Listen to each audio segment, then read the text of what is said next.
श्री शिवाय नमस्तुभ्यम। हर हर महादेव। दोस्तों आज की इस वीडियो में आप सुनेंगे न्याय के देवता शनिदेव और हनुमान जी की बड़ी ही दुर्लभ कथा। पुराणों के अनुसार शनिदेव का एक नाम कृष्ण भी है और ये नाम स्वयं श्री कृष्ण भगवान ने शनिदेव को दिया था। आज के दिन जो भी मनुष्य इस व्रत को करता है या कथा को सुनता है तो उन भक्तों पर शनिदेव के साथ साथ हनुमान जी की कृपा भी प्राप्त होती है, क्योंकि शनि दोष से परेशान मनुष्य इस दिन हनुमान जी की कथा को सुनने तथा भजन कीर्तन करने से उनकी सभी प्रकार के ग्रह और साढ़े साती ढैया समाप्त हो जाती है और साथ ही शनिदेव की कृपा से भक्तों को रोगों से मुक्ति मिलती है। तो आइए सुनते हैं दुख दरिद्र को दूर करने वाली शनिदेव की बड़ी ही दुर्लभ कथा। किसी गांव में एक बहुत ही विद्वान ब्राह्मण रहा करता था। एक दिन रात्रि में उसने सपने में देखा कि एक नीला वस्त्र पहने हुए बहुत ही दिव्य पुरुष उसे कह रहा है कि हे ब्राह्मण देवता, मैं तुझे लगूंगा। और ये सपना उस ब्राह्मण को रोज दिखाई देता। इससे वो बहुत परेशान हो गया और दुबला पतला होने लगा। उसका स्वास्थ्य बहुत ही गिरने लगा। एक दिन उसकी पत्नी ने कहा, मैं आपको कितने अच्छे से खिलाती पिलाती हूँ, मेवा मिश्री खिलाती हूँ, दूध मलाई खिलाती हूँ, अच्छा भोजन आहार पकाकर खिलाती हूँ, फिर भी आप इतने दुबले पतले क्यों होते जा रहे हैं? इसका क्या कारण है? तो उस ब्राह्मण ने अपनी पत्नी से अपना सारा हाल बताया कि मेरे सपने में एक नीले कपड़े पहने हुए बहुत ही दिव्य पुरुष आते हैं। वे मुझसे कहते हैं कि हे ब्राह्मण, मैं तुझे लगूंगा।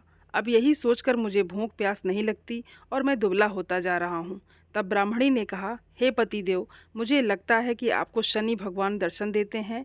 आपके ऊपर शनि की दशा शुरू होने वाली है, इसलिए आपको वे सचेत करते हैं। अवश्य ही वे शनि महाराज हैं। अब की बार जब दिखें तो आप उनसे कहिएगा कि आप मुझे सिर्फ सवा पहर ही लगना। दोस्तों, उसी दिन जब रात्रि होती है तो ब्राह्मण फिर से सोता है और उसके सपने में शनि भगवान दर्शन देते हैं और कहते हैं कि हे ब्राह्मण, आज मैं तुम्हें लगूंगा। तब ब्राह्मण ने कहा, हे भगवान, यदि आप लगना ही चाहते हैं तो लग जाइए, लेकिन ये बताइए भगवान, आप कितने दिनों के लिए लगेंगे? तब शनिदेव ने कहा, हे ब्राह्मण, तुम्हारे ऊपर साढ़े साती शुरू होने वाली है, मैं तुम पर 7 साल के लिए लगूंगा। तब ब्राह्मण ने कहा, क्षमा कीजिए भगवान, इतना भारी तो मुझसे झेला नहीं जाएगा, 7 साल बहुत हैं भगवान। तब शनिदेव बोले, अच्छा 5 वर्ष के लिए लगूंगा। तब ब्राह्मण ने कहा, शनि महाराज, ये भी मेरे लिए बहुत ज़्यादा है। शनि भगवान बोले, तो ठीक है, 2.5 साल का लग जाओ। ब्राह्मण ने फिर मना कर दिया। तब शनिदेव कहने लगे, सवा पहर का लगूंगा तो ठीक रहेगा। तो उसे सवा पहर की शनि की दशा लग गई। ब्राह्मण ने नींद से उठते ही अपनी पत्नी से कहा, देखो मेरे सवा पहर की शनि की दशा लगी है, इसलिए मैं जंगल जाकर समय बिताऊंगा। तुम मेरे खाने पीने का सारा सामान बांध दो और मेरे पीछे किसी से लड़ना मत। घर में बैठी रहना, बच्चों को भी कहीं जाने मत देना और इस सवा पहर में किसी को गाली भी मत सुनाना। ऐसा कहकर ब्राह्मण अपने घर से जंगल की ओर चल दिया। जंगल में ब्राह्मण एक पीपल के पेड़ के नीचे बैठ गया और हनुमान जी का पाठ करने लगा। एक पहर बीत गया तो ब्राह्मण ने सोचा, बाकी का समय तो रास्ते में ही बीत जाएगा। सुबह वहां से चल दिया और रास्ते में चलते हुए उसे एक सब्जी मंडी दिखाई दी। उसने सब्जी मंडी में से एक बड़ा सा कद्दू खरीदा। कद्दू खरीद कर अपनी चादर में लपेट कर वहां से चल दिया। तभी रास्ते में शनि महाराज एक साधु का वेश बदल कर उसके पास आते हैं और कहते हैं, तुम्हारे चादर में क्या है? ब्राह्मण ने कहा, हे साधु महाराज, मेरे इस चादर में तो कद्दू है। साधु ने कहा, अच्छा कद्दू है तो दिखाओ।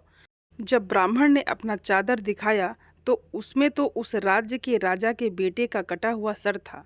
ये देखते ही साधु महाराज, जो कि शनिदेव थे, उस ब्राह्मण को लेकर राज दरबार में पहुंच गए और राजा से कहने लगे, महाराज ये देखिए, ये दुष्ट दुराचारी आपके पुत्र की हत्या करके उसके सिर को काट के अपनी चादर में लेकर घूम रहा था, इसे आप दंड दीजिए। दोस्तों, राजा ने जब सुना कि उस ब्राह्मण ने उसके पुत्र को मार दिया है, राजकुमार की हत्या कर दी है, तब राजा बहुत ही क्रोधित हुआ। उसने कहा, मुझे मत दिखाओ, मुझसे ये सब कुछ देखा नहीं जाएगा। हे सैनिकों, तुम इसे तुरंत ले जाओ और इसे सूली पर चढ़ा दो।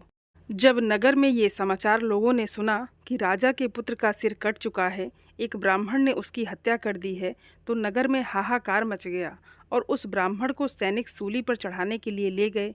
जब फांसी पर चढ़ाने ही वाले थे, तब जैसा कि नियम होता है कि मरने वालों से उसकी अंतिम इच्छा को पूछा जाता है, तो सैनिकों ने भी ब्राह्मण की अंतिम इच्छा को पूछा। सैनिकों ने कहा, हे ब्राह्मण, बताओ तुम्हारी अंतिम इच्छा क्या है? तो ब्राह्मण ने सोचा कि यदि किसी प्रकार कुछ समय तक के लिए फांसी रुक जाए तो शनि की दशा का 1.25 पहर पूरा हो जाएगा। ये सोचकर उसने कहा, भाई, मैं बचपन से नित्य बालाजी की कथा कहता और सुनता आया हूँ, आज मरने से पहले अंतिम बार कथा कह लेने दो। अब क्या था, फांसी देने वाले सैनिकों ने उसकी आखिरी इच्छा पूर्ण होने तक फांसी को रोक दिया। कहानी कहते कहते 1.25 पहर पूरा हो गया, शनि की दशा खत्म हो गई। इधर राजा का जो पुत्र था राजकुमार, वो जंगल से शिकार खेलकर वापस राजमहल में आ गया। राजमहल में राजकुमार को देखते ही राजा बड़ा ही प्रसन्न हुआ, लेकिन मन ही मन उसे डर भी लगा। यदि उस निर्दोष ब्राह्मण को फांसी चढ़ा दिया गया होगा तो ब्राह्मण हत्या का दोष लग जाएगा। अब क्या था, राजा ने 2 घुड़सवार को जल्दी से फांसी की घर की तरफ दौड़ाया और ब्राह्मण को आदर सहित दरबार में आने का हुक्म दिया। ब्राह्मण राज दरबार में उपस्थित हुआ तो राजा ने क्षमा याचना मांगते हुए कहा कि आपके बगल में जो चादर है उसे खोल कर दिखाओ। राजा की आज्ञा के अनुसार ब्राह्मण ने चादर खोली तो उसमें कद्दू था। राजा ने ब्राह्मण को बहुत सा धन दिया और पूछा, हे ब्राह्मण देवता, मुझे ये समझ में नहीं आया, इस सब के पीछे रहस्य क्या है? ये सब क्यों हुआ? आखिर ये सब क्या था? तब ब्राह्मण ने कहा, हे महाराज, मुझे 1.25 पहर की शनि की दशा लगी थी, इसलिए ये सब कुछ हुआ। राजा ने कहा, हे ब्राह्मण, शनिदेव की दशा किसी प्रकार टलती है। ब्राह्मण ने कहा, हे राजन, यदि राजा या सेठ को ये दशा लगती है तो काला हाथी या काला घोड़ा दान करना चाहिए। गरीब को शनि की दशा लगती है तो पीपल की पूजा करनी चाहिए और शनि की कहानी सुननी चाहिए। तिल, तेल और काला उड़द आदि का दान करें। काले कुत्ते को तेल चुपड़ी रोटी खिलाएं तो शनि की दशा उतर जाएगी। अब राजा ने उस ब्राह्मण को कद्दू वापस किया। अब घर आकर ब्राह्मण ने कद्दू अपनी पत्नी को दिया। जब उसकी पत्नी ने सब्जी बनाने के लिए उस कद्दू को काटा तो उसके बीजों की जगह हीरे मोती निकलने लगे। तब ब्राह्मणी ने पूछा, हे पतिदेव, ये सब क्या है? इसमें से हीरे मोती कैसे निकल रहे हैं? इसे कहाँ से लाए हैं?